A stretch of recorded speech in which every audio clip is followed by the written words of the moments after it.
Yes we are live. चलिए भाई, थोड़ा सा लेट है, थोड़ा नहीं ज्यादा लेट है भाई।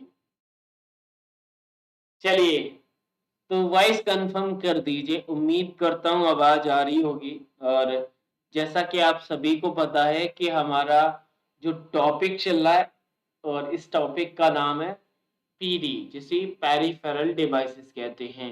पेरिफेरल डिवाइसेस जब हमने स्टार्ट की थी तो हमने इनपुट, आउटपुट और बोथ डिवाइस पे काम किया था। देखो, पेरिफेरल का 2 सेशन ऑलरेडी हो चुके हैं। पहले सेशन में हमने देखा था इनपुट डिवाइस के बारे में, और दूसरे सेशन में हमने देखा था आउटपुट डिवाइस के बारे में। आज का जो वीडियो रहेगा, इस वीडियो में हम उन डिवाइसेस पे काम करने वाले जो बोथ होती हैं, यानी दोनों पर काम करती हैं, इनपुट भी हैं और आउटपुट भी हैं। साथ ही साथ में कुछ और भी कॉन्सेप्ट रहेंगे, जैसे पोर्टेंट केबल्स पे भी काम करेंगी, जिससे हमारा बहुत देर बाद। हाँ जी, जी सही बात है। थोड़ा सा लेट हो गए थे, थोड़ा सा हो जाते, कोई दिक्कत नहीं।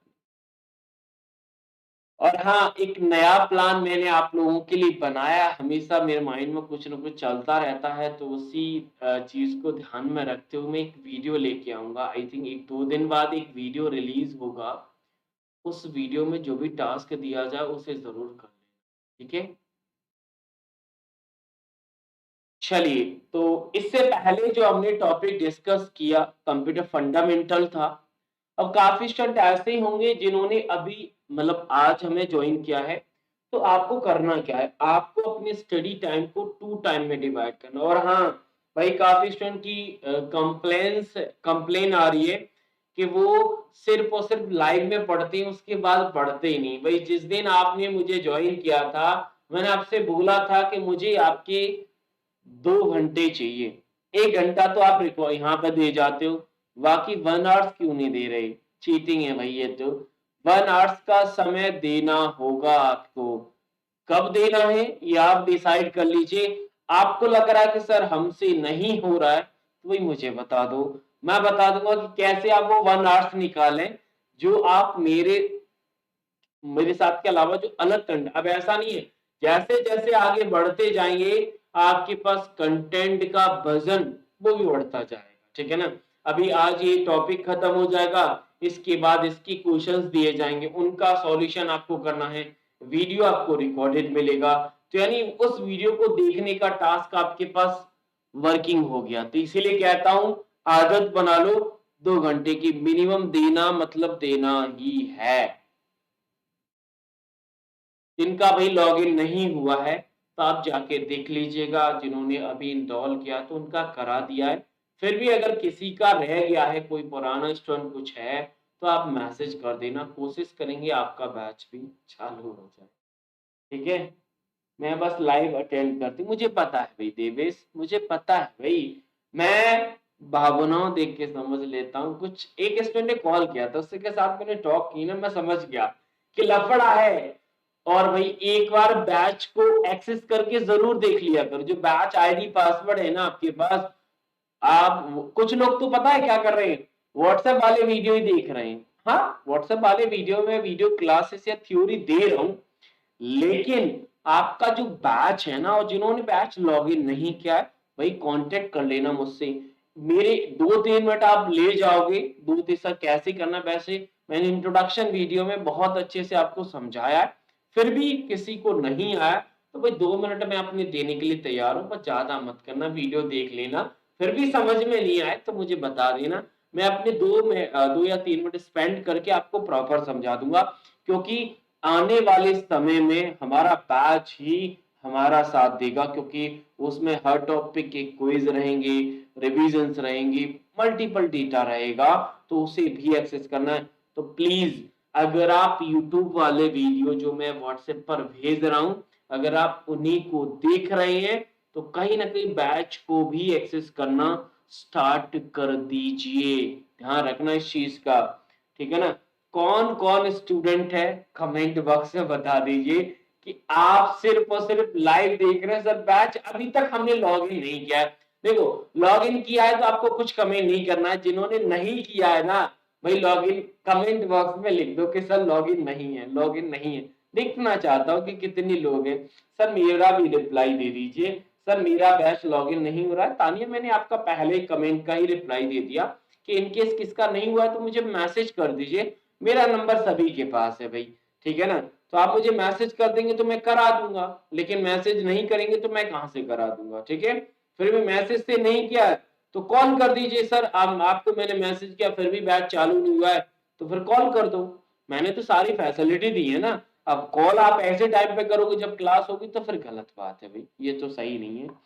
मुझे पीडीएफ नहीं मिली है। हाँ, जिनको जो कुछ भी नहीं मिला है ना भाई, तो आप मैसेज कर दीजिए। आपको पीडीएफ नोट्स का नहीं मिला, क्वेश्चंस का नहीं मिला, किसका नहीं मिला भाई, मैसेज कर दो। एक मैसेज ही तो लिखना, बाकी काम मेरा रहता है। लॉगिन नहीं हुआ देखो रक्षा जी, मुझे पता है, मुझे पता है लोग। सर आपको क्लास भी, अच्छा आपको कॉल भी किया था भाई। मेरे इसमें कोई मिस कॉल नहीं है मेरे इस मोबाइल में। अभी अगर आपने किया हो 7 बजे, तो भाई 6 बजे के बाद कॉल करोगे तो दिक्कत होगी। मेरे पास कुछ एक आध स्टूडेंट की कॉल है, एक बार रिसीव नहीं हो रहा, 2 बार कर लो, 2 बार नहीं 3 बार कर दो, सर कॉल रिसीव करो, ऐसा मैसेज डाल दो। तो हो जाता है भाई, कभी कभी क्लास में बिजी या कुछ कंटेंट में बिजी होते हैं तो कॉल नहीं रिसीव कर पाते। बट आप अपना जब तक क्वेरी क्लियर नहीं हो जाता तब तक अपनी क्वेरी के पीछे लगे रहो, मैसेज करो, कॉल करो, रिप्लाई मिल जाए तब शांति रखो। सर पहले लॉगिन किया था कुछ दिन पहले, से नहीं किया है तो कर लेना। जैसे कुछ लोगों ने कर लिया, जैसे जनक है, पुराने स्टूडेंट हैं, तो उन्होंने बैच पहले लिया था। तो आपको कब करना, जैसे कुछ लोग पुराने हैं तो उनको, जैसे मैंने बोला कि जैसे आज ये पीडीएफ फिनिश हो जाएगा, ये टॉपिक फिनिश हो जाएगा, इस टॉपिक के बाद मैं आपको पीडीएफ ऑलरेडी व्हाट्सएप पे दे चुका हूँ, तो बैच की जरूरत नहीं पड़ेगी। तो पीडीएफ जैसे क्वेश्चंस करोगे क्वेश्चन का सॉल्यूशन मिल जाएगा। लेकिन मॉर्निंग में आपके बैच में क्विज अपलोड होंगे, किस टॉपिक के, पेरिफेरल चल रहा है तो उसके, और प्रिंटर का मैं सेपरेट 2 क्विज अपलोड हम करेंगे। तो दोनों को फिर कहां से लगाओगे, तो दोनों को बैच से लगाना होगा, ठीक है? तो ये चीज इसीलिए बैच जरूरी होता है भाई। ऋतु जिनका नहीं हुआ है, और तो भाई मैसेज, जैसे कुछ लोग कह रहे पीडीएफ नहीं है, तो भाई जो जो आपके पास नहीं है, बैच का आईडी पासवर्ड जो कुछ भी नहीं है ना, ले लीजिए, क्योंकि जरूरत पड़ेगी उसकी आज। नहीं तो आप इन्हीं क्लासेस को देखते रहोगे, कंटेंट यहाँ से होगा लेकिन बैच की जरूरत होती है। ये क्लास तो आपको वैसे भी मिल जाती, मनी की जरूरत नहीं थी, लेकिन मनी आपने दिया है ना, तो कम से कम क्लासेस को एक्सेस करो, जरूरी है वो। सर अदर सब्जेक्ट का, हाँ देखो मुकेश ने जो सवाल पूछा है ना, मुकेश आई थिंक सैटरडे को एक वीडियो में ला रहा हूँ, सैटरडे को। उस वीडियो में मैं कंप्यूटर के जो क्वेश्चंस होते हैं उस पर एक टेक्निक बताने वाला हूँ। उस टेक्निक को अगर आपने अप्लाई कर दिया बाकी सब्जेक्ट पर, तो ये मान के चलना कि आप सेल्फ से उस सब्जेक्ट पे काम कर सकते हो। मैं एक टेक्निक बताऊंगा आपको कि उसे कैसे प्रोसेस करना है। आई थिंक सैटरडे को रहेगा और उसको हम नेक्स्ट डे में अप्लाई करेंगे, पूरा भरपूर समय दूंगा, क्योंकि टेक्निक ऐसी है, बहुत जबरदस्त है। सर वेबसाइट पर थोड़ा सा दिक्कत आती है। देखो जिनको दिक्कत आती भाई, तो ज्यादा थोड़ी टेस्ट लगाने के लिए जाना पड़ेगा भाई। आपकी दिक्कत की वजह से ही मैंने आपको वीडियो डायरेक्ट व्हाट्सएप पे शेयर करना स्टार्ट किया है। मुझे पता है कि वेबसाइट में कभी कभी किसी लोगों को प्रॉब्लम आती है, तो इसीलिए मैंने कहा बोल रहा हूँ कि बार बार आप वेबसाइट पे जाओ। बार बार थोड़ी जाना है आपको, लाइव यहाँ पे ले रहे हैं, जब आपके टेस्ट होते हैं तभी तो जाना है। तो मुझे नहीं लगता। देखो ऐप है भाई, ऐप होना चाहिए, आपसे पहले हमें भी पता है ऐप होना चाहिए भाई। ऐप हमारा ऑलरेडी है, लेकिन हमने वहां पर अपना कोर्स रन नहीं किया, क्योंकि रीजन है। रीजन ये है क्योंकि जब आप टेस्ट लगाओगे तो टेस्ट लगाने में ऐप में, और जो आप जब बैठते हो वहां पे, जब आप पेपर देने जाते हो वहां पे डेस्कटॉप रहता है, तो दोनों में डिफरेंस होता है। हम रिकमेंड करते हैं कि हमारा, अगर आप टेस्ट लगा रहे हो तो टेस्ट अगर आपके पास लैपटॉप पीसी है तो वहां पे लगाइए। इसीलिए हम वेबसाइट की फैसिलिटी देते, ऐप में अपना कोर्स नहीं करते। इनका नहीं हुआ है भाई लॉगिन, तो आप लोग मैसेज कर देना भाई, ठीक है ना? जो पुराने हैं, जिनका लक्ष्य पुराना है, तो जिनको सब जरूरत होगी तो उनको मैं करा दूंगा, ठीक है ना? अभी जिन लोगों ने लेटेस्ट में ज्वाइन किया है, अगर उनकी प्रॉब्लम है, उनका नहीं हो रहा तो उनकी बात अलग है। अगर आपने पहले से ज्वाइन कर रखा है तो उनका नहीं हो रहा, तो उनके लिए मैं करा दूँ, क्योंकि जितने टास्क दे रहा हूँ, उनको कहीं न कहीं मैं पहले करा चुका हूँ। इसीलिए मैं और जब समय आएगा तो मैं आपका भी करा दूँगा भाई, ठीक है?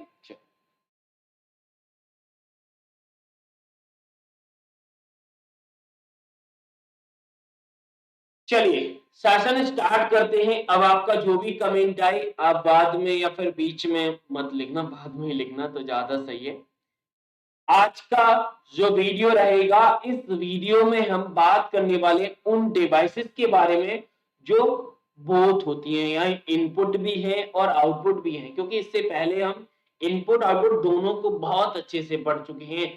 साथ ही साथ में हम पोर्ट और केबल्स की भी बात करेंगे, जिनके माध्यम से हमारी डिवाइसेस को कनेक्ट किया जाता है। जब हम डिवाइस की कनेक्टिविटी की बात करते हैं, तो कनेक्टिविटी के हमारे पास दो रास्ते थे, या तो उसे वायर्ड में कनेक्ट करिए या फिर उसे वायरलेस करिए। आज हम उन्हीं चीज पर बात करेंगे, लेकिन पहले सबसे पहले हम उन डिवाइसेस के बारे में समझ लेते हैं जो दोनों पर बेस्ड हैं, यानी इनपुट भी है और आउटपुट भी है। उम्मीद करता हूं पीडीएफ आपको दिख रहा होगा। अगर एग्जांपल सबसे पहले तो जैसे हमने इनपुट आउटपुट के अंदर समझा था कि किसी डिवाइस के फीचर्स और उसके यूजेस पर जाने से पहले हमें इतना पता होना जरूरी है कि कौन सी डिवाइस किस कैटेगरी में आती है। जैसे इनपुट के एग्जांपल्स कौन-कौन से हैं, आउटपुट के एग्जांपल्स कौन-कौन से हैं। अगर आपको ये पता है तो आप आराम से रिलेट कर जाओगे, कोई दिक्कत नहीं आएगी। चलिए, बोथ डिवाइसेस की हम बात करें तो एग्जांपल्स देखें, तो सबसे पहले नंबर पे modem, network card, touch screen, headset, terminal, storage devices, fax machine, audio and sound card और पेंटोग्राफ। ये कुछ पॉपुलर बोथ डिवाइसेस हैं जो हमारे इनपुट आउटपुट दोनों का काम करती हैं। चलिए, इनके बारे में एग्जाम पॉइंट ऑफ व्यू से जो जो की पॉइंट जरूरी है उन पर हम दिमाग लगाते हैं, लेकिन इतना तो हमें पता चल गया है कि अगर ये बोथ के एग्जांपल्स में है तो ये दोनों का काम करेंगी, यानी हमारे पीसी को इंस्ट्रक्शन या डेटा सेंड भी करेंगी और रिसीव भी, मतलब सेंड करेंगी और रिसीव भी करेंगी, दोनों काम करेंगी। चलिए, मॉडेम की बात करें तो सबसे पहले मॉडेम क्या है सर? एक नेटवर्किंग डिवाइस है। क्या है? नेटवर्किंग डिवाइस है, नेटवर्किंग में पढ़ेंगे। लेकिन मॉडेम का एग्जाम पॉइंट ऑफ व्यू से जो की टर्म है वो है हमारा मॉड्यूलेटर और डिमॉड्यूलेटर। लिखना चाहते हो तो लिख सकते हो कि मॉडेम, जो कि हेडिंग डाले ना, both devices input output IO, और पहली डिवाइस मॉडेम लिख लो। ये जो डिवाइसेस हैं इन्हें राइट डाउन करना जरूरी है, क्योंकि ये की पॉइंट ही आपके एग्जाम में काम आएंगे। तो मॉडेम के आगे क्या लिखा? मॉड्यूलेटर, डिमॉड्यूलेटर, यानी मॉड्यूलेटर डिमॉड्यूलेटर, ये इसका फुल फॉर्म हो जाता है। अगर हम इसकी वर्किंग की बात करें तो नेटवर्क में नेटवर्क को बिल्ड करने के लिए यूज किया जाता है, इसीलिए इसे नेटवर्क डिवाइस के फॉर्म में कंसीडर करते हैं। वहीं अगर हम बात करें कि इसका वर्किंग प्रोसेस कैसे होता है, तो वर्किंग प्रोसेस अगर हम समझे तो ये एनालॉग सिग्नल, कैसे signal? Analogue signal, analogue signal को डिजिटल सिग्नल में कन्वर्ट करता है और डिजिटल सिग्नल को हमारे एनालॉग में कन्वर्ट करता है, यानी रिवर्स ऑर्डर में चलता है। ठीक है, दोनों चीज समझ में आ गई। बाकी एक चीज और पढ़ते हैं, वो मैं वैसे आगे आपको बताऊंगा कि जब मॉडेम को हमारे नेटवर्क में कनेक्ट करते हैं तो वहां पर जो कनेक्टर, जो पोर्ट लगता है, उसे हम रजिस्टर्ड जैक कहते हैं। शॉर्ट फॉर्म में आरजे होता है, शॉर्ट फॉर्म में आरजे होता है, रजिस्टर्ड जैक। और रजिस्टर्ड जैक में आप दो पढ़ोगे, एक तो आरजे 11 पढ़ोगे, एक आरजे 45 पढ़ोगे, जो कि आप केबल्स एंड पोर्ट में बात करेंगे इस कंसेप्ट के बाद। आगे हम अगले अगर मैं एग्जांपल्स में जाऊं तो अगला एग्जांपल है नेटवर्क कार्ड्स। नेटवर्क कार्ड का फुल फॉर्म होता है एनआईसी। क्या होता है? Network interface card, network interface card. तो यहाँ एनआईसी का मतलब क्या है कि ये नेटवर्क कार्ड है, यानी जो इंटरनेट की फैसिलिटी देता है, यानी मॉडेम जिस कार्ड पर कनेक्ट होता है वो हमारा एनआईसी कार्ड होता है। एनआईसी पर हमारे नेटवर्क के अंदर जितनी भी डिवाइसेस कनेक्टेड हैं उन सबका एड्रेस स्टोर रहता है, जिसे हम मेमोरी एक्सेस एड्रेस कंट्रोल कहते हैं, मैक एड्रेस लिखा है ना, इसे फिजिकल एड्रेस के नाम से भी जानते हैं। ये जो मैक एड्रेस आप आगे पढ़ोगे, जब इंटरनेट में जाएंगे, नेटवर्क में जाएंगे, वहां पे ये पढ़ाएंगे, इसे हम फिजिकल एड्रेस भी कहते हैं। यानी इसी नेटवर्क कार्ड पर हमारी डिवाइसेस जितनी भी नेटवर्क में कनेक्टेड हैं, उन सब का एड्रेस स्टोर रहता है। जैसे सोसाइटी में गार्ड के पास रहता है ना, सेम वही चीज यहाँ पर होती है। अगली डिवाइस है टच स्क्रीन। वैसे टच स्क्रीन इनपुट के अंदर हमने पढ़ लिया था, बट ये बोथ में काम करती है। टच स्क्रीन देखो, टच स्क्रीन बोथ में है, तो इसका मतलब ये इनपुट इनपुट के लिए टच पैनल होता है। यानी टच पैनल का काम है इनपुट, और डिस्प्ले का काम होता है आउटपुट डिवाइस के फॉर्म में। ये 4 प्रकार की टेक्नोलॉजी पे काम करता है, यानी capacitive, resistive, SAW, surface active wave, इसे शॉर्ट फॉर्म में एसएडब्ल्यू कहते हैं। क्या कहते हैं? एसएडब्ल्यू। और इंफ्रारेड। ध्यान रखना, ये जो चारों टर्म हैं, चारों टर्म सीधे के सीधे रिलेशन बेसिस पे पूछे जाते हैं कि ये कैपेसिटिव क्या होता है, कैपेसिटिव का संबंध किससे होता है, तो ये टच स्क्रीन से होता है। बाकी कैपेसिटिव कैसे काम करता है, अभी मैं ग्राफिक की टाइप्स पढ़ाऊंगा, वहां पर हम क्लियर करेंगे। और मोस्ट ऑफ द केस में जितनी भी टच स्क्रीन यूज होती है, ज्यादातर जो कॉमन यूज टच स्क्रीन की बात करें तो वहां पे कैपेसिटिव ही यूज होता है। क्यों होता है, इस पर हम अभी आएंगे, टेंशन न लें। चलिए अगला हेडसेट। हेडसेट उम्मीद करता हूं आपको जो ईयरफोन होते हैं वो दोनों, यानी इसमें माइक्रोफोन भी है और स्पीकर भी है, उन्हें हम हेडसेट कहते हैं। तो ये बहुत ही आसान सा टर्म है, इसमें कोई दिक्कत नहीं है। अगला बात करें terminal. Terminal teletype writer की तरह होता है। इसमें डेटा एंटर भी कर सकते हैं और डेटा हम कंप्यूटर से रिसीव भी कर सकते हैं। यानी टेली टाइपराइटर, आपने टाइपराइटर देखा है, टाइपराइटर में क्या होता है, आपका डेटा एंटर भी होगा और आपको आउटपुट भी मिलेगा, तो दोनों काम होता है, इसे इसलिए टर्मिनल कहते हैं। और टर्मिनल का यूज हम मेन फ्रेम कंप्यूटर में करते हैं। कहाँ करते हैं? मेन फ्रेम कंप्यूटर में इसका यूज होता है। और आगे बात करें स्टोरेज डिवाइस। स्टोरेज डिवाइस जो मेमोरीज होती हैं, वो भी हमारे दोनों डिवाइस पे काम करती हैं, यानी इनमें डेटा भेज भी सकते हैं, उनसे डेटा रिसीव भी कर सकते हैं। और मेमोरी अगला कंपोनेंट है हमारे कंप्यूटर सिस्टम का। तो मेमोरी की टाइप्स पर, उनके प्रकार पर एक ही चीज हो गई, उनके डेफिनेशन पर, फीचर्स पे कंप्लीटली बात करेंगे। चलिए अगली डिवाइस है फैक्स। फैक्स का फुल फॉर्म होता है फैसिस्माइल। क्या होता है? फैसिस्माइल। सर इसका काम क्या है? ये किसी भी डेटा को स्कैन करके सेंड भी कर सकता है और प्रिंट भी कर सकता है, यानी स्कैनर का काम भी करता है और प्रिंटिंग का काम भी करता है। इसीलिए इसे टेलीफैक्स या फिर टेलीकॉपी के नाम से भी जाना जाता है। फैक्स मशीन का संबंध जो होता है वो हमारे टेलीफोन नंबर से होता है, टेलीफोन से, ये भी ध्यान रखना, टेलीफोन से। याद आया? यानी अगर कोई डॉक्यूमेंट भेजना है तो स्कैन करके सामने वाले को भेजेगा, और रिसीव करना है तो प्रिंट आउट के फॉर्म में आपको आउटपुट देगा। अगला है ऑडियो साउंड कार्ड। तो समझ में आ रहा है सर, ये ऑडियो और साउंड कार्ड हमारे इनपुट और आउटपुट जो ऑडियो सिग्नल रहते हैं उन दोनों पे बेसिस पे काम करता है। मतलब माइक्रोफोन से अगर हम साउंड सिग्नल भेज पा रहे हैं तो इसी ऑडियो कार्ड की वजह से, और जो स्पीकर से फॉर्म साउंड सिग्नल रिसीव कर पा रहे हैं तो इसी साउंड सिग्नल के कार्ड की वजह से। नेक्स्ट और लास्ट है हमारा पेंटोग्राफ। क्या है? पेंटोग्राफ, ये नया है, तो सिर्फ आपको इतना याद रखना है कि पेंटोग्राफ हमारी किस कैटेगरी में? सर ये आता है हमारे बोथ डिवाइसेस की कैटेगरी में। काम कैसे करता है? पहला पॉइंट, सर ये मैकेनिकल डिवाइस है। कैसा है? सर मैकेनिकल डिवाइस है। ये हमारे फिगर को करता है कॉपी। क्या करता है? फिगर को कॉपी करेगा। और ये हमारा इसे पैलोग्राम डायग्राम की तरह भी कंसीडर किया जाता है। पैलोग्राम, क्योंकि पैलोग्राम की तरह काम करता है। 4 स्टिक होती है इसमें, ऐसे भी समझ सकते हो। पैलोग्राम के शेप की तरह कौन सी डिवाइस है? तो वो पेंटोग्राफ है। और अगर हम 4 स्टिक की डिवाइस की बात करें तो वो भी पेंटोग्राफ है। तो आपने देखा है कि यहाँ पर ये जो कॉर्नर है, यहाँ से हमारे फिगर को कॉपी किया जाता है और इस कॉर्नर से डिजाइन किया जाता है, यानी हमारा फिगर कॉपी होगा और उसे डिफरेंट डिफरेंट स्केल पर जाके हम ड्रॉ कर सकते हैं, जो भी स्केल हो हमारी, बड़ा करना है छोटा करना है, जैसा स्केल आप फिक्स करोगे वैसे स्केल पर जाके सीधा हमारा डिजाइन हो जाएगा। ठीक है, तो ये था हमारा पूरा का पूरा सेशन उन डिवाइसेस के बारे में जो बूथ पर काम करती हैं।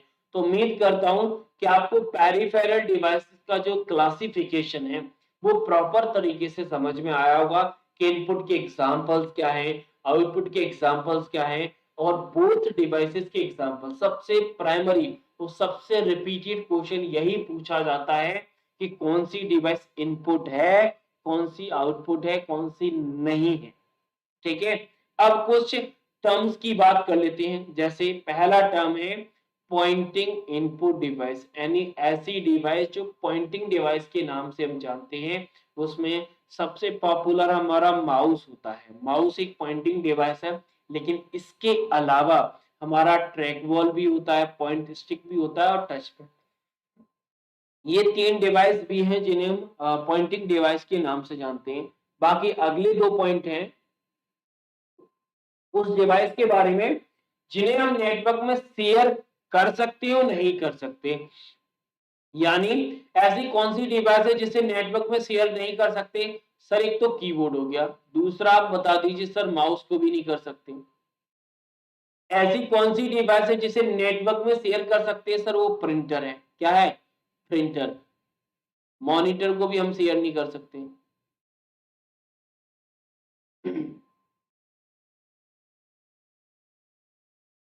अच्छा फिगर थोड़ा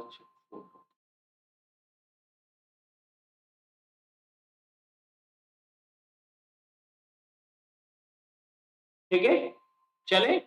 यस, कुछ साउंड कनेक्शन देख लेते हैं, लेकिन उससे पहले भाई यूनिकोड समझ लो कि यूनिकोड यूनिकोड का फुल फॉर्म क्या है, पहले वो देख लो।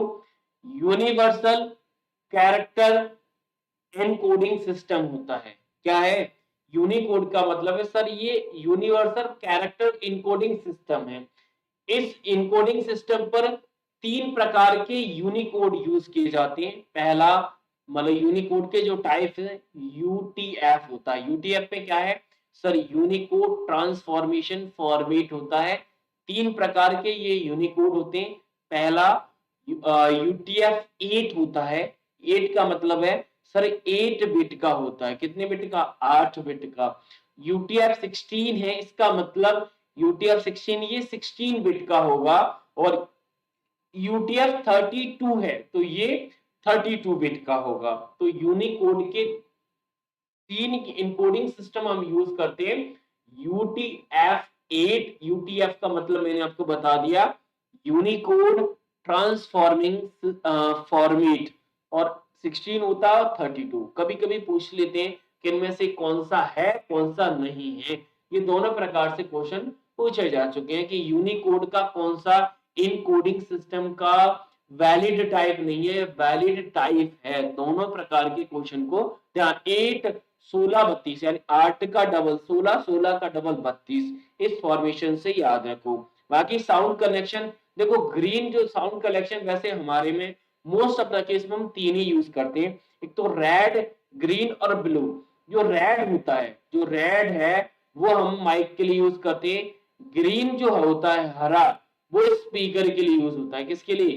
स्पीकर के लिए यूज होता है। वही अगर हम ब्लू की बात करें तो ब्लू हमारा लाइन इन के लिए यूज होता है। मतलब लाइन इन का मतलब है कि इसमें साउंड अंदर जाएगी।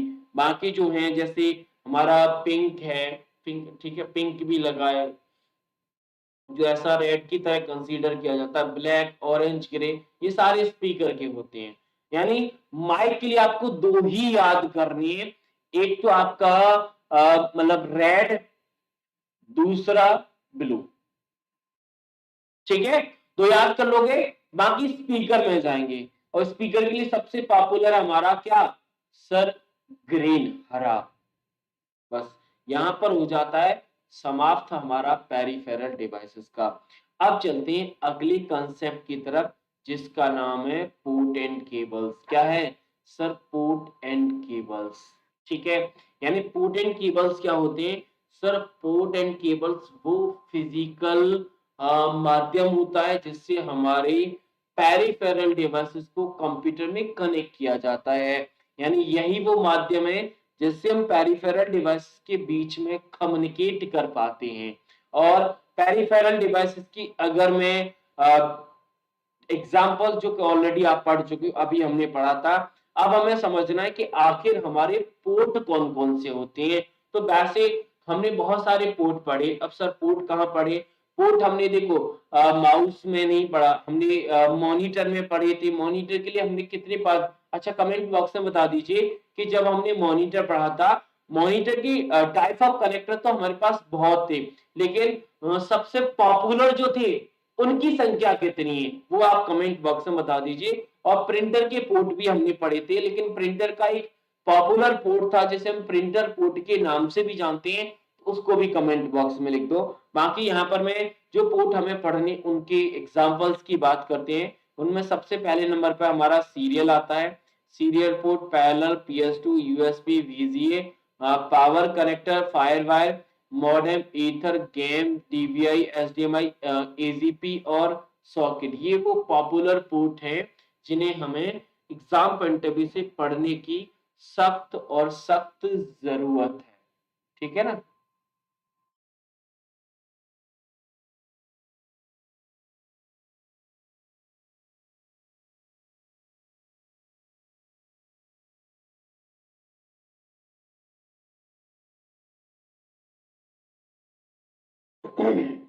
चलिए,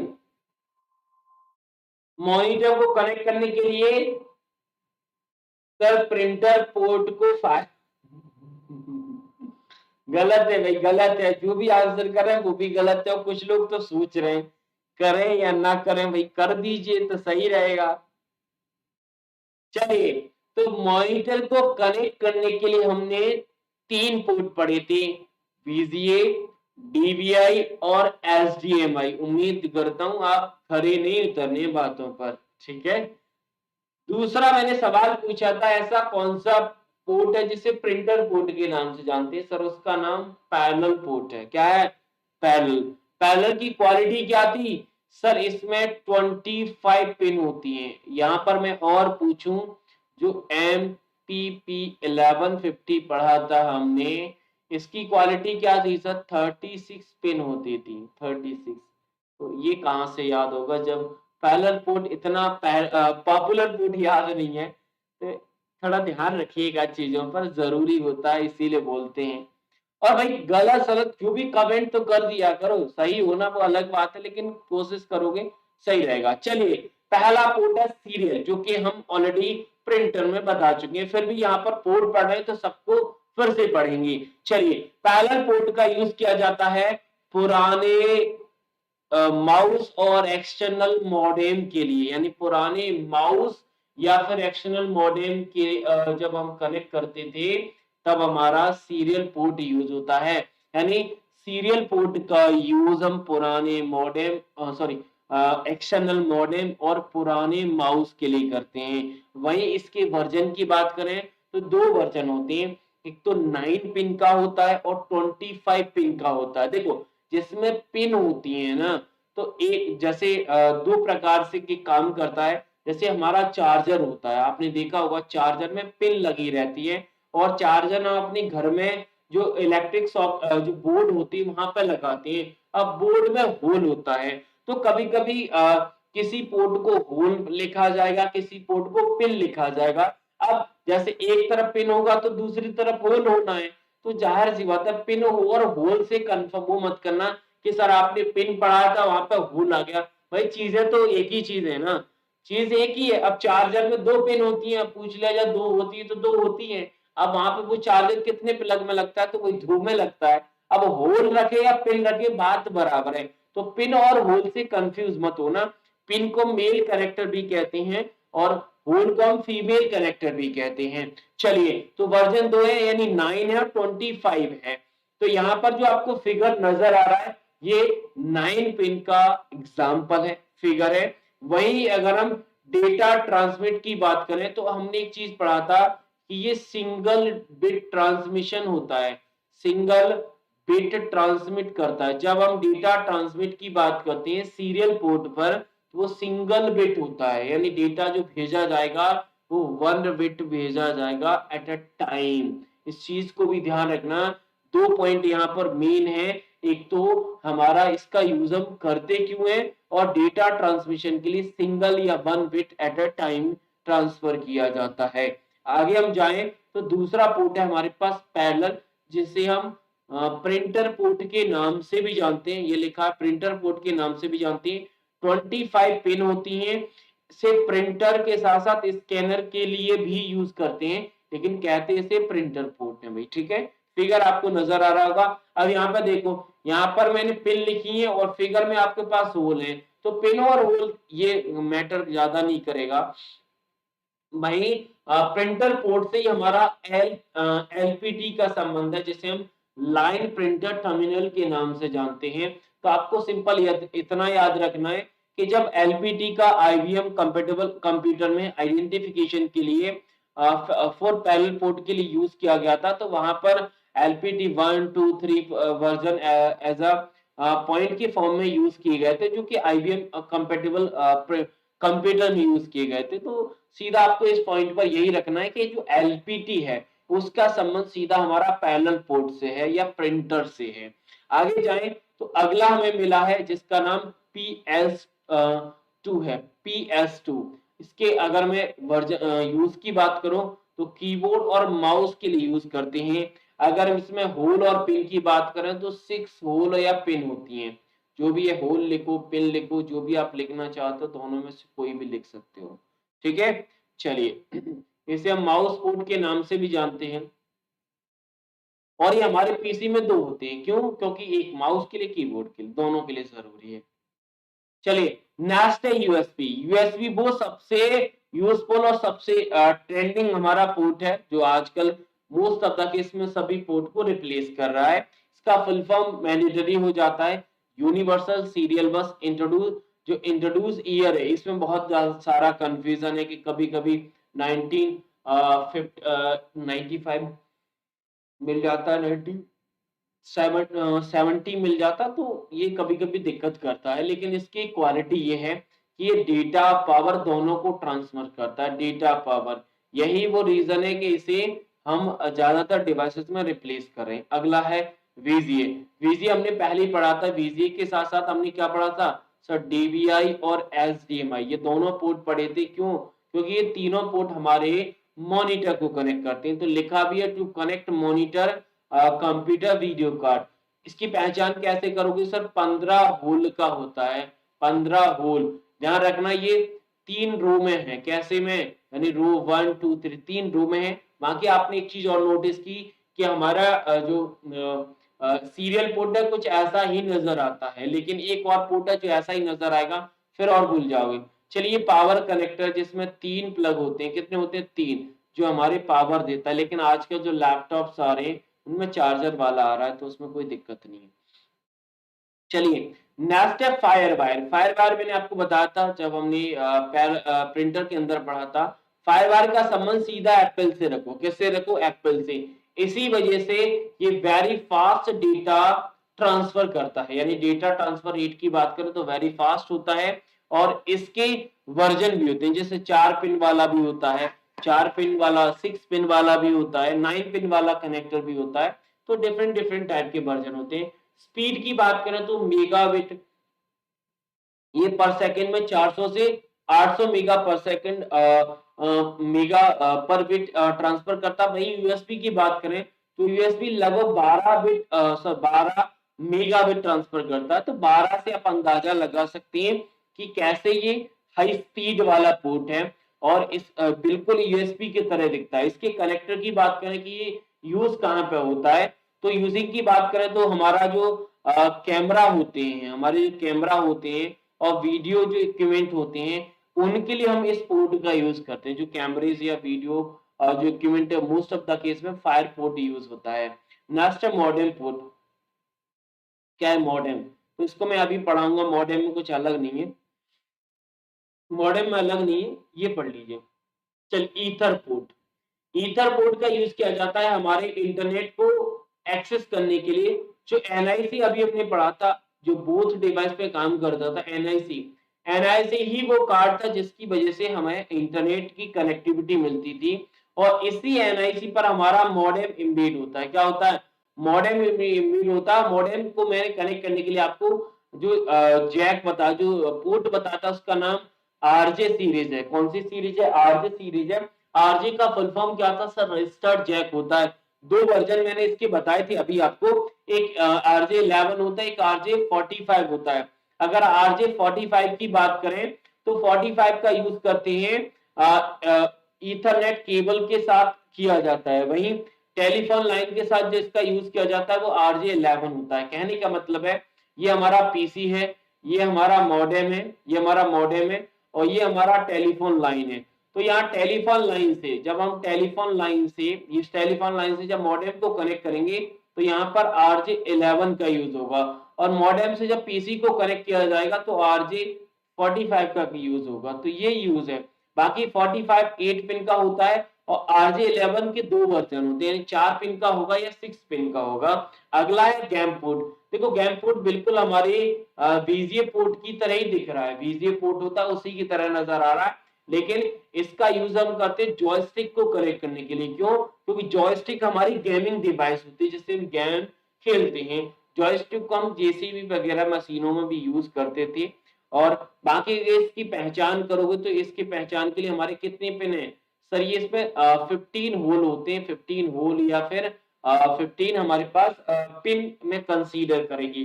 अब आप बोलोगे सर 15 पिन तो हमारे वीजीए में भी होती थी। तो वीजीए में जो पिन होती, जो होल होती, वो 3 लाइन में होती। वहीं गैम पोर्ट में जो पिन होती वो 2 लाइन में, यानी 8 और 7 का पैनल रहता है, जैसे हमारे सीरियल पोर्ट में होता था। वहीं अगर हम बात करें डीवीआई, तो डीवीआई हमारा डिजिटल वीडियो इंटरफेस होता है जिसका यूज हम मॉनिटर को अपने पीसी से कनेक्ट करने के लिए करते हैं। ये थोड़ा सा पॉपुलर है, ये ज्यादातर यूज होता है हमारा डीवीआई पोर्ट। और इसका यूज अक्सर आपने प्रोजेक्टर में देखा होगा, जो प्रोजेक्टर होते हैं उनमें यूज किया जाता है। एचडीएमआई पोर्ट ये सबसे लेटेस्ट पोर्ट है हमारे मॉनिटर के अंदर। जितने भी आज आप एलईडी पैनल्स देखोगे, एलईडी स्क्रीन देखेंगे या फिर एलसीडी देखेंगे, और एलसीडी जो लेटेस्ट वाली, पुराने में तो आपका वीजीए ही आएगा, लेकिन लेटेस्ट में लैपटॉप्स हो गए, इन सब में हमारा एचडीएमआई पोर्ट तो हमें देखने के लिए कहीं ना कहीं मिल ही जाएगा। तो एचडीएमआई पोर्ट इसका फुल फॉर्म ऑलरेडी हम पढ़ चुके हैं। फिर भी कनेक्टिंग की अगर हम बात करें तो कनेक्टिंग में हमारा डिस्प्ले कंट्रोल होता है, और मॉनिटर होता है, वीडियो प्रोजेक्टर होता है, टीवी टेलीविजन होता है, और डिजिटल ऑडियो डिवाइस भी इससे हम कनेक्ट कर सकते हैं। अगर हम इसकी टाइप की बात करें तो तीन नहीं 4 प्रकार का होता है। वैसे तो 2 टाइप का ही होता है, सॉरी 4 का ही होता है, ए बी सी डी। अगर हम ए सी डी की बात करें तो ये 19 पिन का होता है, और टाइप बी की बात करें तो 29 का होता है। ध्यान रखना एचडीएमआई पोर्ट में जो पिन होती हैं वो 2 होती हैं, 19 या 29। इस चीज को जरूर लिख लेना, क्योंकि जब क्वेश्चन डीप जाएगा तो ये क्वेश्चन आने की उम्मीद है। बाकी एचडी डेटा की बात करें, हाई डेफिनेशन, तो ये एचडीएमआई पोर्ट होगा। आगे एजीपी पोर्ट, एजीपी पोर्ट का हम यूज करते हैं, एजीपी पोर्ट का हम यूज करते हैं ग्राफिक कार्ड को। यानी ग्राफिक कार्ड को अगर हम अपने मॉडेम में, या सॉरी मॉडेम नहीं, पीसी में या मदरबोर्ड में इम्बेड करना चाहते हैं तो वहां एजीपी पोर्ट होता है। एक्सेलेरेट ग्राफिक पोर्ट इसका फुल फॉर्म होता है। सॉकेट्स हमने पढ़ ली, जो यहाँ पर जैसे ये रेड है स्पीकर के लिए, सॉरी स्पीकर के लिए, ये रेड माइक के लिए था, ग्रीन हमारा स्पीकर के लिए था, ब्लू हमारा लाइन इन के लिए था। ये मैंने आपको ऑलरेडी पढ़ा दिए। ऑडियो जैक भी हमने पढ़ ली, इसमें भी हमें कोई दिक्कत नहीं है, इसमें भी हमने कोई दिक्कत नहीं है। ये हमारे पोर्ट के ऊपर क्वेश्चन है जो मैंने आपको पीडीएफ दिया है, उसमें पोर्ट के अगर क्वेश्चंस की प्रैक्टिस करना चाहते हो तो पीडीएफ में क्वेश्चन है लगभग कितने हैं, और 10 क्वेश्चन है। 10 क्वेश्चन के साथ आप प्रैक्टिस भी कर सकते। ठीक है, तो ये था कंप्लीट पोर्ट के बारे में। ठीक है, अब बचा सिर्फ और सिर्फ वो कंसेप्ट जिसका गारंटी नहीं है, लेकिन जब आएगा तो परेशान करेगा। सर वो कौन सा है? तो जब हमने इनपुट डिवाइस पढ़ी तो इनपुट डिवाइस में हमने 2 डिवाइस के टाइप आपको बोले थे कि बाद में पढ़ाएँगे। उनमें हमारा बारकोड और हमारा ग्राफिक टैबलेट आ जाता है। ये जो मैं कांसेप्ट बताने जा रहा हूँ, देखो आप किसी भी एग्ज़ाम की तैयारी कर रहे हो, लेकिन अगर आपका टारगेट सीपीसीटी है, तो ये जो पॉइंट आपको बता रहा हूँ ये 7 टू 8 क्वेश्चंस में आती है। सर ये 7 टू 8 क्या होती है? 7 टू 8 का मतलब है यानी ये क्वेश्चन जब आएँगे तो परेशान करेंगे। तो इसीलिए जितने भी मैं बारकोड के टाइप बताऊँ, वैसे मोस्ट ऑफ द केस में वहाँ पे सारे टाइप मैंने आपको बता दिए थे, लेकिन उनके फीचर्स नहीं बताए थे। वहीं अगर हम ग्राफिक टैबलेट की टाइप की बात करें, तो वो भी हम आपको ऑलरेडी बता चुके हैं, तो उनको भी देखना है। अब 7 टू 8 वाले क्वेश्चंस इनको ऐसा का ऐसा ले जाना है, यानी जब आपका बेसिक कांसेप्ट क्लियर हो जाए और आपको लग रहा है कि सर हम पेरिफेरल के सारे क्वेश्चन कर पा रहे हैं, तो ये 7 टू 8 वाले कांसेप्ट को भी स्पेशल रूप से ध्यान देना होगा। चलिए हम उस चीज पर ही जाते हैं। बाकी आपको जो लोग अदर एग्जाम के हैं एक बार इस चीज को अगर नहीं भी देखेंगे तो चलेगा।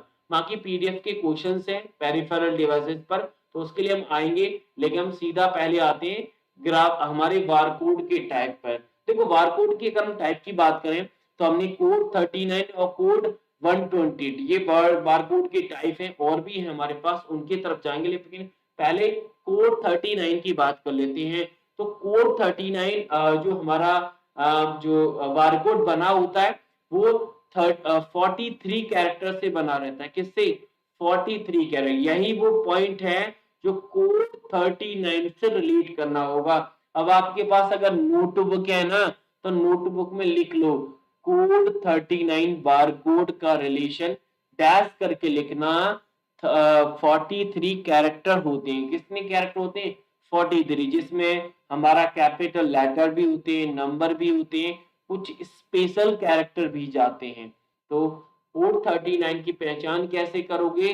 सर इसमें 43 कैरेक्टर होते हैं। वही अगर हम कोड 128 की बात करें तो कोड 128 में हमारे पास 128 कैरेक्टर का सेट होता है, और इस 128 में हमारे 0 से लेकर 9 तक नंबर, कैपिटल एंड स्मॉल दोनों लेटर इंक्लूड रहते हैं, और कुछ स्पेशल कैरेक्टर। याद है? आया समझ में? यानी कोड 39 में सिर्फ कैपिटल लेटर थे, लेकिन यहाँ पर कैपिटल और स्मॉल दोनों लेटर हैं। ठीक है ना?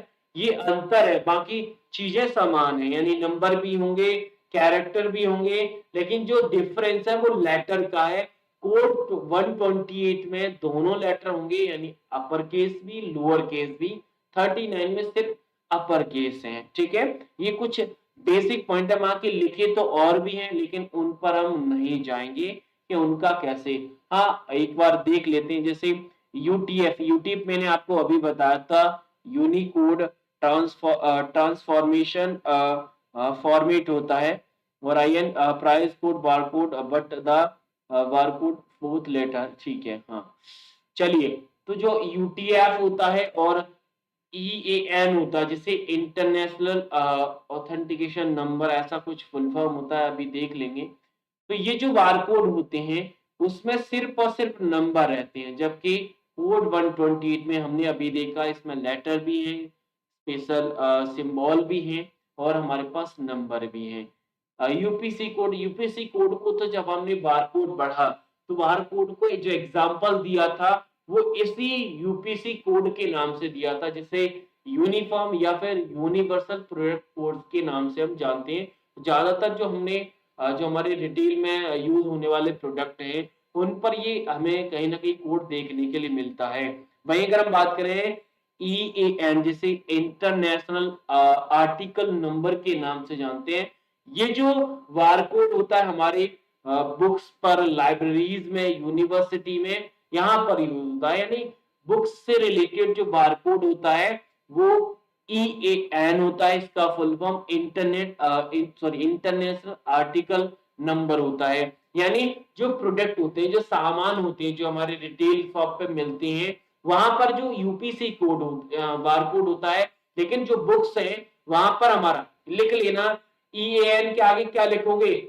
सर बुक्स पर जो बारकोड आता है वो हमारा कौन सा रहता है सर, हमारा EAN रहता है, 13 का डिजिट का होता है, बाकी यूपीसी भी 13 डिजिट का होता है, ठीक है ना, 13 डिजिट के ये दोनों होते हैं। अब हम उनकी बात करते हैं, ये तो कुछ कॉमन है जो हमने कहीं ना कहीं देखे हैं, लेकिन अब कुछ ऐसे बारकोड हैं जो कहीं ना कहीं हमने देखे तो हैं लेकिन हमारे टफ हो जाते हैं, जिसमें पीडीएफ 417 है, क्या है 417। पीडीएफ का मतलब आप लोग जानते हो, यानी पीडीएफ मतलब पोर्टेबल डॉक्यूमेंट फॉर्मेट होता है।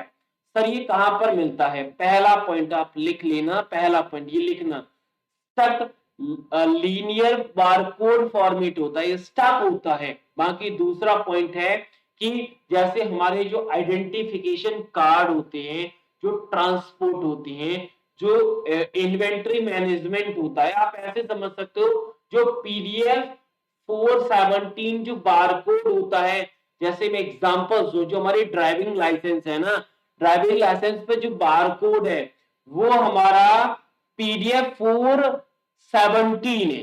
क्या लिखोगे, पीडीएफ 417 के आगे लिख लेना, ड्राइविंग लाइसेंस पर जो बारकोड होता है वो हमारा पीडीएफ 417 है। वहीं 4 का मतलब क्या है, इसमें 4 तो बार होती हैं, और 17 का मतलब होता है 17 यूनिट लॉन्ग होती है, जो कि स्पेस पैटर्न को डिफाइन करती हैं, ठीक है, 4 बार होती हैं, इसीलिए वो 17 यूनिट लॉन्ग होती हैं, जिन्हें हम स्पेस पैटर्न के लिए यूज करते हैं। बाकी अगला है डेटा मैट्रिक्स। क्या है, डेटा मैट्रिक्स, यानी इसका फॉर्म जो सेफ है ना, स्क्वायर फॉर्म में आपको नजर आ रहा है, आपको देख पा रहे होंगे, स्क्वायर फॉर्म में आता है, इसका यूज हम कहाँ करते हैं। चलिए आप इसे एक बार पढ़िए।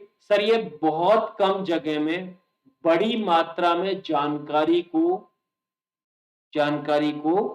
इनकोड कर सकता है, मतलब छोटी सी स्पेस में जो लार्ज अमाउंट ऑफ इंफॉर्मेशन को स्टोर कर पाए। क्या लिखोगे, यानी छोटी जगह पर ज्यादा इंफॉर्मेशन को स्टोर करने वाला जो बारकोड है वो डेटा मैट्रिक्स है। क्या है, डेटा मैट्रिक्स।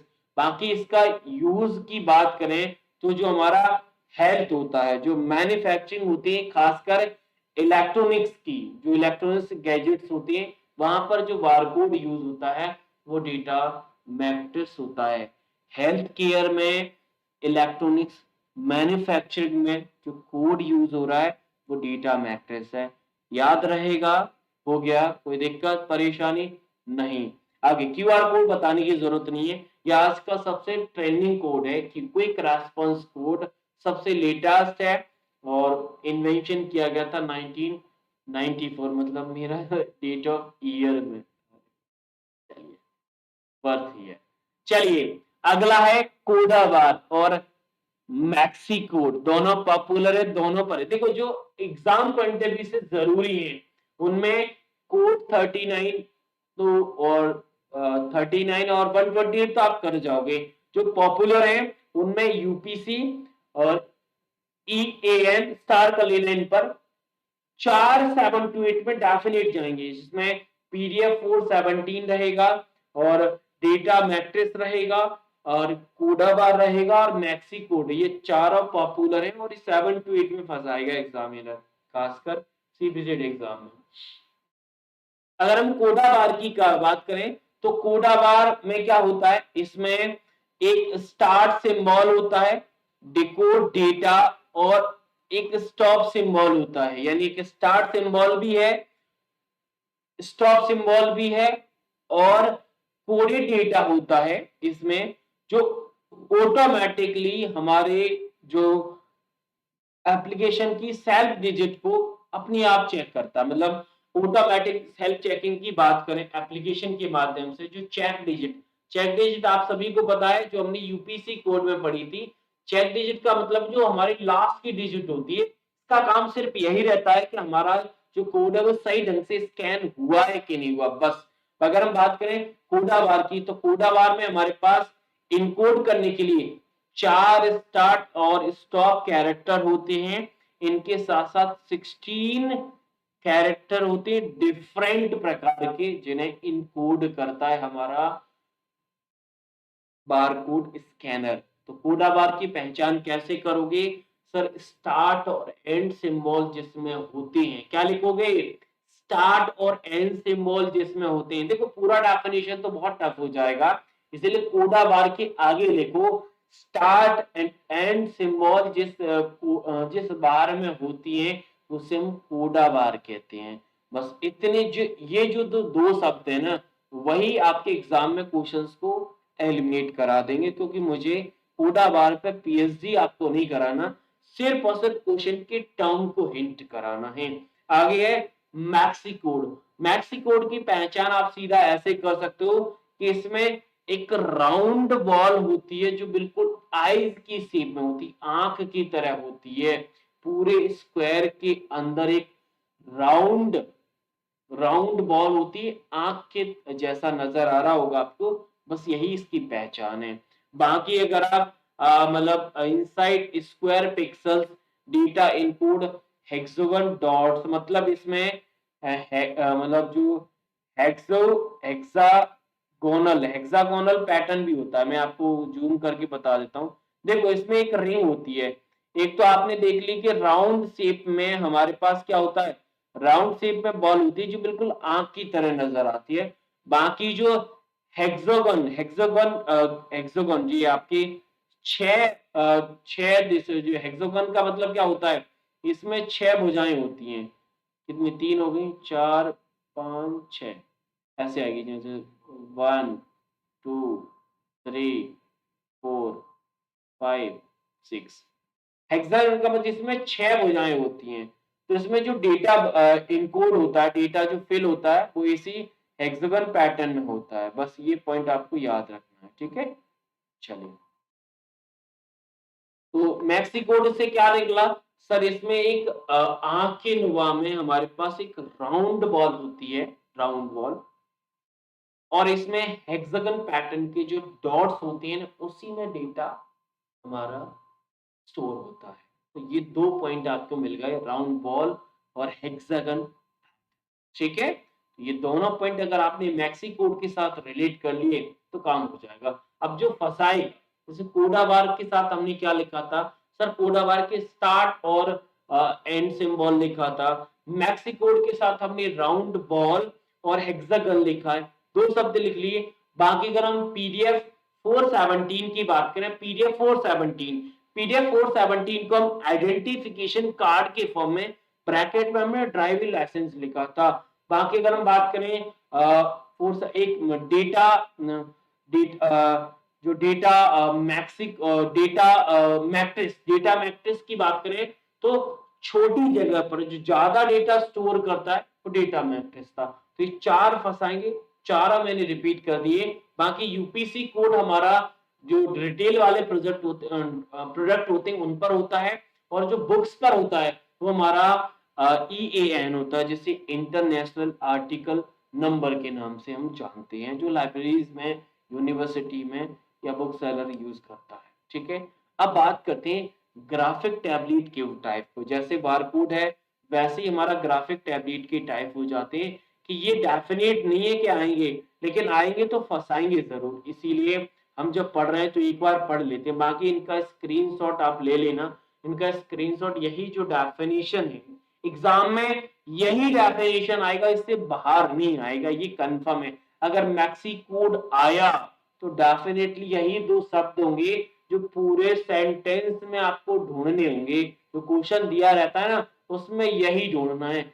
ऐसे हम ग्राफिक टैबलेट के टाइप को समझते हैं कि ग्राफिक टैबलेट कैसे हमारा एलिमिनेट होगा। चलिए, ग्राफिक टैबलेट में सबसे पहले नंबर का जो टाइप है उसका नाम पैसिव है। क्या है? पैसिव। तो पैसिव टैबलेट में इलेक्ट्रोमैग्नेटिक इंडक्स टेक्नोलॉजी यूज होती है। तो क्या रखोगे सर? जब इलेक्ट्रोमैग्नेटिक टेक्नोलॉजी की बात करें तो पैसिव टैबलेट में यूज होता है, और इसमें दो प्रकार के वायर्ड होते हैं, एक हॉरिजॉन्टल और वर्टिकल बेसिस पर। यही वायर हमारा डेटा वो जो ट्रांसमिट करते हैं या फिर रिसीव करते हैं, दोनों बेसिस पर। क्या समझे कि जो पैसिव टैबलेट है वो इलेक्ट्रोमैग्नेटिक इंडस टेक्नोलॉजी पर काम करती है। तो ये जो टर्म है ना पैसिव टैबलेट, डैश करके लिख लेना, नहीं है तो अभी स्क्रीनशॉट ले लो।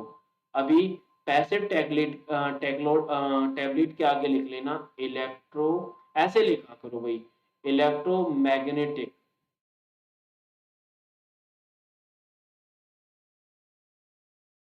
इंडक्श इंडक्शन टेक्नोलॉजी, बस सफिशिएंट है, पैसिव यहाँ से काम हो जाएगा। ठीक है, आगे नेक्स्ट है एक्टिव टैबलेट। देखो एक्टिव टैबलेट की अगर हम बात करें तो इसमें जो एक्टिव टैबलेट है वो डिफरेंट होता है, मतलब इसमें जो स्टाइलस है, स्टाइलस ये ऑटोमेटिकली हमारे इलेक्ट्रॉन्स को जनरेट करता है और इसी ऑटोमेटिक जनरेशन की वजह से हमारा डेटा, मतलब जो सिग्नल होती है वो ट्रांसमिट कर पाते हैं।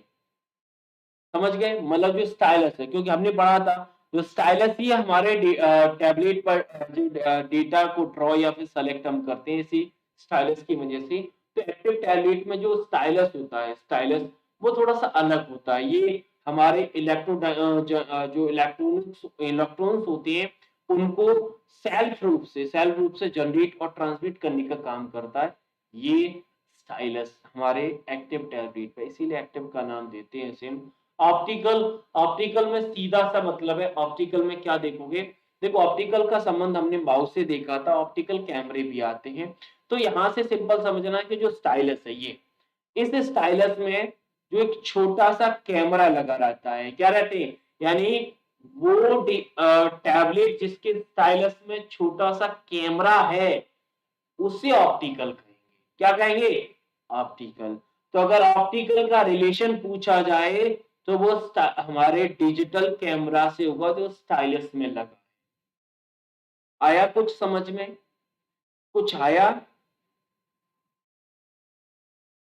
तो यही पॉइंट है भाई, यही पॉइंट है। बाकी डेफिनेशन तो और भी थी, लेकिन मैंने बोला ना कि मैं सिर्फ की पॉइंट देके जाऊंगा और यही की पॉइंट आपके एग्जाम में क्वेश्चंस को एलिमिनेट करा देंगे। ठीक है, बाकी आप जब कैमरा लगा तो इसी कैमरे की वजह से हम पेपर पर, क्योंकि जब हम लिखते हैं इसी कैमरे की वजह से हमारा जो स्टाइलस है वो ड्रॉ कर पाता है इमेज। नेक्स्ट है हमारा एक्विस्टिव।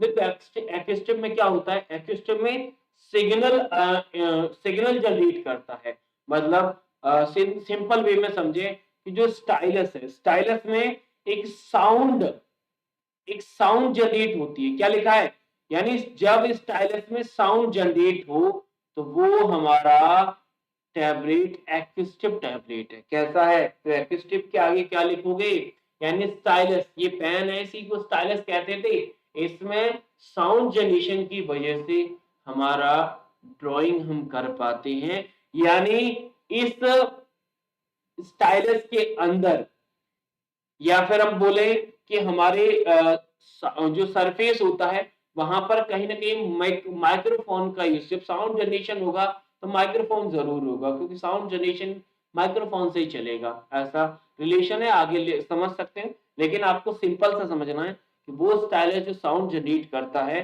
तो वो हमारा एक्विस्टिव टैबलेट में है। नेक्स्ट है कैपेसिटिव। मैंने आपको बताया था टच स्क्रीन में हमारी टेक्नोलॉजी कैपेसिटिव होती है, तो यही वो टेक्नोलॉजी सबसे ज्यादा यूज होती है। इसका सिंपल सा मतलब है, यानी ऐसे टैबलेट, ध्यान से सुनना, ऐसे टैबलेट जिन टैबलेट को आप अपनी उंगली से चला पाए, ह्यूमन अपनी उंगली से चला पाए, उसे हम कैपेसिटिव टैबलेट कहते हैं। समझ में आया, यानी ऐसे टैबलेट जिसे ह्यूमन टच करके चला पाए तो वो कैपेसिटिव होता है।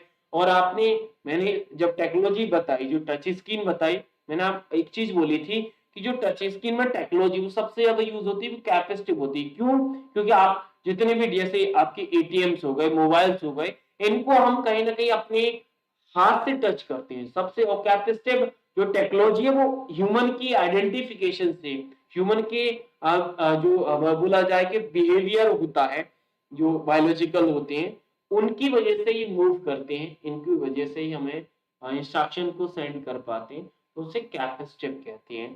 तो उम्मीद करता हूँ कुछ रिलेट कर पाए होंगे।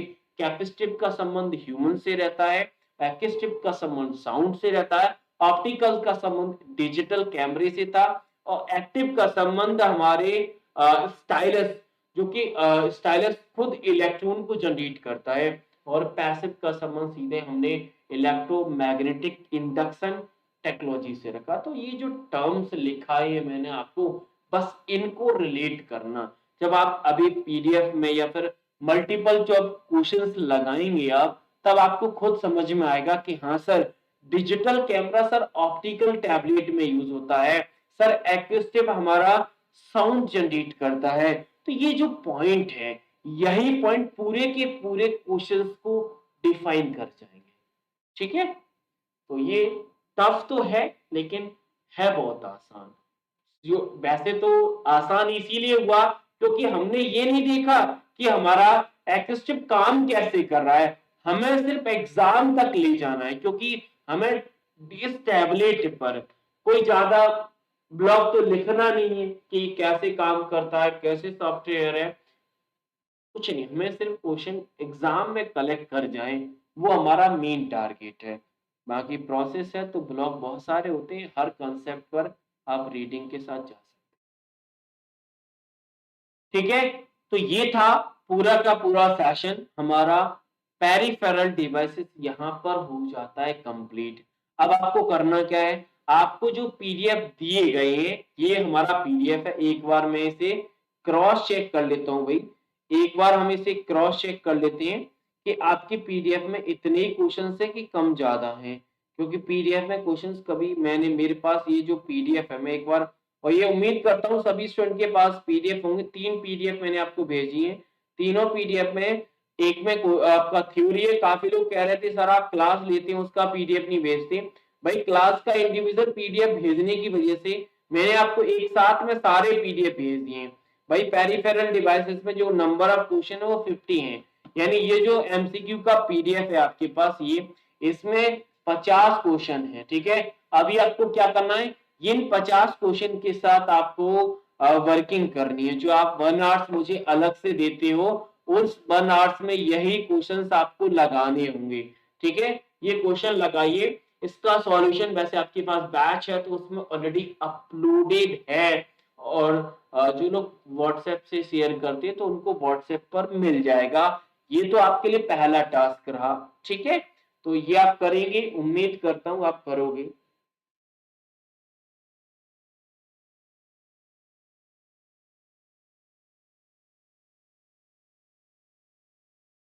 बाकी जब टॉपिक कंप्लीट हो गया है तो आप सभी को पता है कि जब हम पीडीएफ में क्वेश्चंस कर जाते हैं, जब हम पीडीएफ में क्वेश्चंस कर लेते हैं, उसके बाद हम आपको टॉपिक वाइज क्विज देते हैं। भाई काफी स्टूडेंट मैं नोट कर पा रहा हूं, मैं देख पा रहा हूं कि काफी स्टूडेंट ने टॉपिक वाइज क्विज नहीं लगाए हैं, टॉपिक वाइज क्विज टेस्ट नहीं लगाए हैं। जैसे कंप्यूटर सिस्टम के अंदर हमने 2 क्विज दिए थे, 2 दिए थे, 2, दोनों का सॉल्यूशन उम्मीद करता हूँ आपने देखा होगा, नहीं देखा है तो भी बता देना कि सर आपने नहीं देखा है, तो उसका भी कुछ तोड़ निकालेंगे।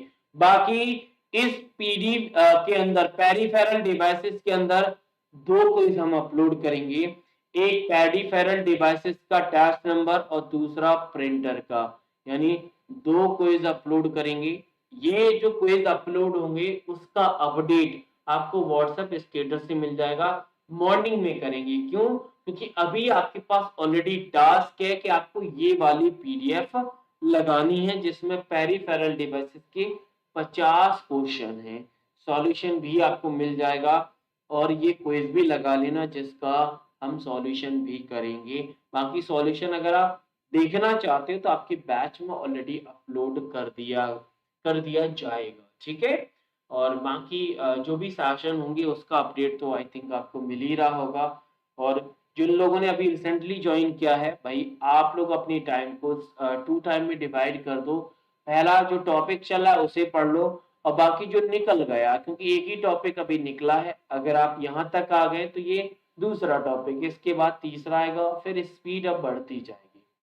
स्पीड हमारी अब बढ़, टॉपिक वाइज क्विज कहाँ मिलेंगे, टॉपिक वाइज क्विज जो आपको बैच दिया गया है, जो बैच आपको दिया गया है उसमें मिलेंगे भाई। ठीक है ना, जो बैच आपने एनरोल किया है, जो भी किया है उसमें टॉपिक वाइज़ क्विज़ सेक्शन में जाना, वहाँ पर मिल जाएँगे। अगर आपने नहीं देखे हैं तो इंट्रोडक्शन वीडियो में बताया है और ये टॉपिक वाइज़ क्विज़ काफ़ी स्टूडेंट नहीं लगा रहे हैं।